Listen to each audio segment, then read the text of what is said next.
একদা এক নাস্তিক ব্যক্তি তার 3টি প্রশ্নের উত্তর পাওয়ার জন্য বড় পীরের খানকায় গিয়ে উপস্থিত হল। সেখানে তিনি বড় পীরের একজন খাদেমকে দেখতে পেলেন। তারপর নাস্তিক ব্যক্তিটি খাদেমকে জিজ্ঞেস করলেন, আপনাদের বড় পীর কোথায়? তখন খাদেম বড় পীরের রুমটা দেখিয়ে দিল। তারপর নাস্তিক ব্যক্তিটি বড় পীরের রুমের মধ্যে প্রবেশ করলেন। অতঃপর বড় পীরকে দেখে নাস্তিক ব্যক্তিটি বললেন, আমি আপনার কাছে 3টি প্রশ্ন নিয়ে এসেছি। আমার এই 3টি প্রশ্নের উত্তর এখন পর্যন্ত কেউ দিতে পারেনি। আপনি কি আমার এই 3টি প্রশ্নের উত্তর দিতে পারবেন? তারপর বড় পীর ওই নাস্তিক ব্যক্তিকে বললেন, বলো দেখি তোমার 3টি কি প্রশ্ন।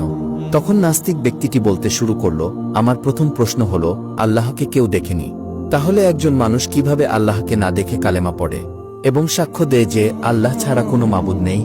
আমার দ্বিতীয় প্রশ্ন হল, আল্লাহ তাআলা সমস্ত কিছুর উপর ক্ষমতাবান, তিনিই সব কিছুর নিয়ন্ত্রক, তাহলে কোনো খারাপ কাজের জন্য মানুষকে কেন দোষী করা হবে? আমার তৃতীয় প্রশ্ন হল, শয়তান আগুনের তৈরি, আর আল্লাহ তাআলা ঘোষণা দিয়েছেন যে তাকে কিয়ামতের দিনে আগুনে দগ্ধ করা হবে, তাহলে এতে শয়তানের এমন কি হবে? আগুন দিয়ে কি কখনো আগুনকে পোড়ানো যায়?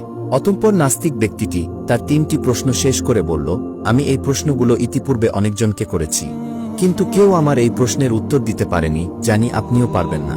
নাস্তিকের এসব কথা শুনে বড় পীর আব্দুল কাদির জিলানী রহমতুল্লাহি আলাইহি একটু চিন্তা করতে লাগলেন। বড় পীরকে চিন্তিত দেখে নাস্তিক ব্যক্তিটি মুচকি মুচকি হাসতে লাগল। হঠাৎ করেই বড় পীর তার হাতে থাকা একটি মাটির পেয়ালা দিয়ে এই নাস্তিক ব্যক্তিটি